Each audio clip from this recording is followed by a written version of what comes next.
Yo, what's going on, guys? Riot here. Today we're gonna learn about the giant bat kaiju from Godzilla vs. Kong on Gojicenter because this video looks freaking awesome. I'm pretty sure the bat kaiju was like cut from the film. Camazotz was supposed to be in it last I heard, and then he just wasn't, so hopefully that's like explained in this video also, because that thing looks freaking crazy, dude. Looks like Gojicenter is about to hit 500,000 subscribers, so make sure you subscribe to them, leave a like, subscribe down below too. Hey, let's do it. This video is called Kong Almost Got Killed by this Titan Camazotz Battle Breakdown. I swear to God, this is a battle breakdown, and if it is, if Kong doesn't win, I'm gonna cry. In the graphic novel Kingdom Kong, we find one of the most intense battles ever seen in the Monsterverse. God damn it, yet another comic I own that I forgot to read. Jesus Christ, it's because I keep forgetting the password of this comic website. I have no excuses that are legitimate, but once again, Gojicenter saves the day by teaching me. I bought them all. I don't know why I do these things. A Titan prophesies to return, bringing chaos and death, and the one technically responsible for the destruction of Skull Island. Titanus Camazotz. Oh Today shit. we will learn about the origins of this kaiju and where he stands in the Monsterverse timeline. Join us as we cover his fight against Kong in detail to find out the truth about how powerful this Titan really is. If this is your first time here, please make sure you hit that subscribe button and ring that bell to not miss any of our episodes. Gojicenter presents Titanus Camazotz, Titan In-Depth Analysis. Okay, yeah, so it's not a battle video between Kong and the bat. Okay, alright. I'm not ready for that right now. I get so emotionally involved in Before those. we witness this kaiju fight, let's very quickly talk about how you can also throw some stuff into the arena. Introducing Dragon City, a free-to-play mobile game that lets you collect thousands of unique dragons, each with different rarities and superpowers. To play, click on this link below. In this game, your job is to collect food, I gold, might do and it just to gems support their upgrade your channel. city to I'm a higher gangster levels like while that. breeding and hatching your own dragons to put them into the arena. Pump these guys with tons of battle experience while teaching them cool attacks. A better way to do this is by beating up other people's dragons in We sit through ads around here because we support Gojicenter. Alright, get with the program. PvP fights. It's more fun that way.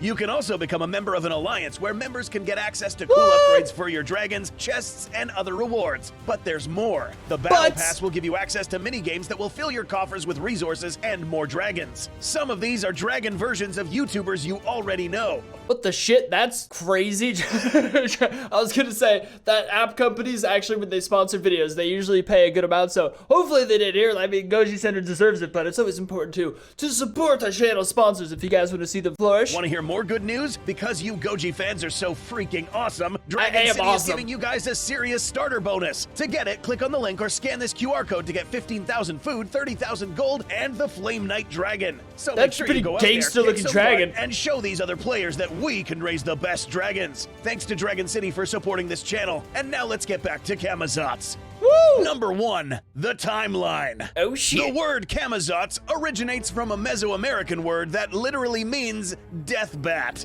This so-called Camazotz was a deity worshipped by the ancient Mayans and Zapotec natives near the lower regions of Mexico and Central America. This dude was synonymous with night, blood, death, and sacrifice. What an asshole! Precisely the type of stuff that describes our modern Monsterverse rendition of Titanus Camazotz. This Titan, according to the Monsterverse timeline, first appeared on the Earth's surface during the cataclysmic events that happened in 2019.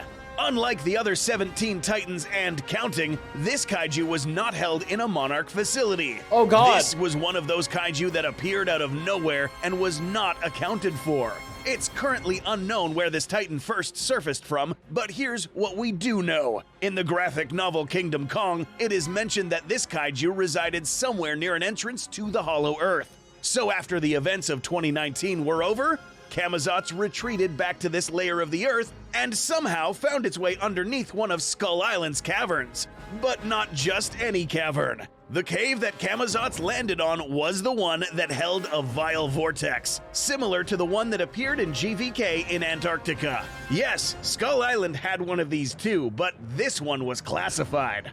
Okay, this is a whole bunch of crazy crap. I'm just trying to grasp the concept of it. If I go quiet at any point, it's because I'm trying to just desperately learn. But I was always confused, like the difference between the freaking vortex entrances and just like the standard one that Godzilla made in China and like Godzilla vs. Kong. So I don't know, dude. There's so much mysterious scientific anomalies going on. Another important event that is currently going on is the fact that there were a few storms that Ghidorah left behind. You may remember the scene when Ghidorah and Rodan had their first confrontation. This storm never went anywhere. What? In fact, this one headed straight to Skull Island, traveling through the Pacific Ocean and making landfall right where this vortex was. God but damn. why? Upon further observation, Dr. Brooks here figured out that something was traveling in and out of the vile vortex, causing tremors to occur and further attracting this storm closer to the island. But what or who was penetrating this vortex's veil? In and out of it? Was none other than Titanus Camazotz. That's right, folks. This is why Skull Island turned into this stormy hell that we witnessed in GVK. Why is this important? Remember, Camazotz, being a bat titan, thrives in areas where there is no sunlight. And It's so much is coming into fruition. an island blotted out of the sun by a storm would then allow Camazotz to come out and proceed its warpath of death and destruction. In the book, Camazotz was the titan who pierced this vile vortex, causing tremors along the island and also bringing the storm to Skull Island. During the storm's arrival, an excavation team blasted a hole to access this vile vortex underneath Skull Island. Oh my It God. just so happened to be right where Camazotz was resting. Upon waking up, Camazotz now saw his opportunity to arise, thanks to the storms that were covering the sun, setting the stage for a fight against Kong.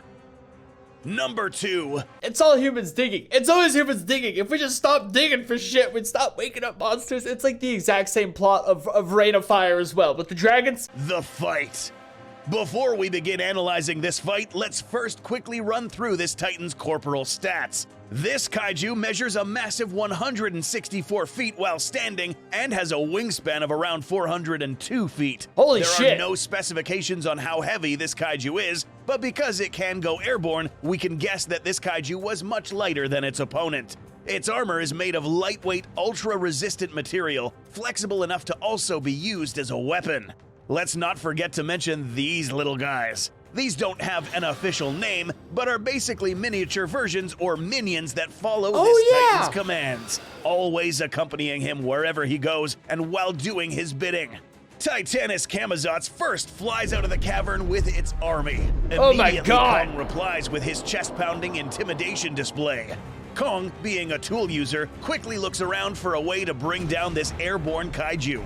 When throwing this massive object, Camazotz dodges this and lets out its signature weapon, the Sonic Screech. see, this is just sometimes such a more epic way to read a comic with like Gojicenter sound effects and camera shaking. This is a roar that causes a sound so loud that it is mentioned that it can disorient Titans and could have some serious effects if this is prolonged. They got such a good which sound is for what it. Oh my happens God. to Kong.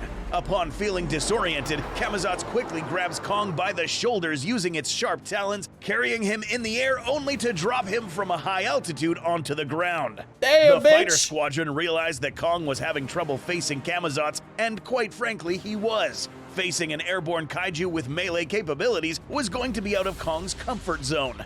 While the jets are fighting off the smaller Camazotz minions, Titanus Camazotz flies close to Kong once again to repeat the same maneuver. But this time, Kong jumps up and grabs Camazotz by its horns, Oh, allowing shit. him to slam the entire Titan onto the ground, where he would now have an advantage. As Kong goes down to try and finish off this seemingly disabled Camazotz, this Titan surprises Kong with a new weapon, its tail. Oh my This weapon God. is made up of segmented, hardened layers of armor, allowing it to be used as a whip or another prehensile limb, similar to the Skullcrawler's tail.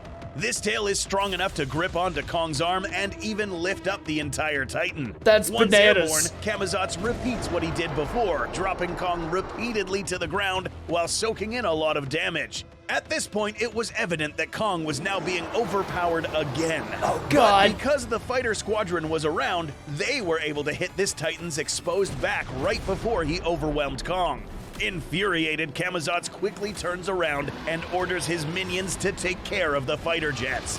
While Camazotz was ordering them to attack, Kong quickly finds an opportunity to chokehold this kaiju in an attempt to suffocate it. Oh Kong shit, dude. now has Camazotz right where he wants him, but is countered by yet another sonic screech, this time right at Kong's ears. Oh my this God. was so loud that it made Kong's ears bleed. Oh. Because this screech was so loud, this pilot briefly lost control of its jet. The screech had interrupted all the comms and navigation aids. Now Camazotz managed to get loose, Shit, and now dude. tried to fly high to later plummet and inflict a decisive blow to Kong. Meanwhile, Kong was back on the ground struggling against the overwhelming swarm of minions. Camazotz was preparing to dive into Kong in an attempt to finish him off with a decisive blow, but right before Camazotz Dude, that face. I guess I paused it too late, but that face is. This might be the most terrifying looking kaiju ever, dude. reached Kong, the same pilot regained control of her jet and managed to break the sound barrier right in front of Camazotz, causing a flash that instantly blinded him, making this Titan lose control and crash hard onto the ground. That's so Upon gangster. seeing what had happened, Kong quickly ran up to Camazotz to land blow after blow, similar to what he did later against the Warbat. Shit, With dude. Camazotz now defeated, Kong now drags its weakened body close to the hole where it came from. Before getting thrown down, Camazotz made one last attempt to screech at Kong. But right before it managed to roar loud enough, Kong swung at Camazotz with full power, knocking this kaiju unconscious. Camazotz was thrown back down to the caves surrounding the vile vortex, while his minions followed their unconscious leader back down to the depths of the earth. But the real damage had already been done. Realistically, Kong might have, no, not even might, has the strongest punch in the Monsterverse. He's got freaking, have you seen his forearms, dude? They're insane. And there's like two of them, but like the forearms? Because Camazotz had breached this veil already, the effects of breaching had now caused earthquakes, but most importantly, it had now attracted a devastating storm on Skull Island, making this place uninhabitable. Oh, Knowing shit. all this, let's now talk about what the future holds for Titanus Camazotz. Number 3. The Aftermath. I hate math. This is the last we hear about Titanus Camazotz. It is not clear whether he died shortly after Kong sent his body back to the Hollow Earth, but Nah, dude, if you didn't actually see the death happen, they never die. That's like a good lesson to take away, because they could always just bring stuff back, I suppose. if he survived, it is possible that Camazotz, along with its army, could still be lurking in the dark nether regions of the Hollow Earth. Knowing this, it is possible that these two might have yet another confrontation in the near future, especially now that Kong lives in the Hollow Earth. While it is true that Kong was overpowered by this Titan, we find that this could have ended differently had Kong possessed a handheld weapon prior to this fight. What do you think would happen if these two Titans met again? Do you think Camazotz is the next big Monsterverse villain? Let us know in the comments! Please subscribe to our channel if you want to see more fun kaiju documentaries, and if you want to see them in Spanish, we got a channel for you as well. That is awesome. Dude, I don't think it would, I think it would be an awesome little side plot kaiju, kind of like Rodan or something like that. Like, it would be perfect as a side villain. Obviously not like, I feel like if because Godzilla lands one atomic breath on it, it's gonna probably die in a second is the thing. But since Kong has no range attacks, he's like the perfect villain for Kong. That actually is freaking crazy. I love it. But see, like, Kong literally almost got killed by just 2 Warbats, so like, he's not exactly that fit, I guess, in the most, like, he needs his axe. He desperately needs his axe. I'm gonna go read this comic on my own right now just to kind of get all the details absorbed into my brain, because now I'm super freaking interested. But this video was awesome. I didn't talk much because I was learning, but I learned a lot, dude. Subscribe to Gojicenter, of course. Leave a like, subscribe here too, and I'll see you guys next time. Peace!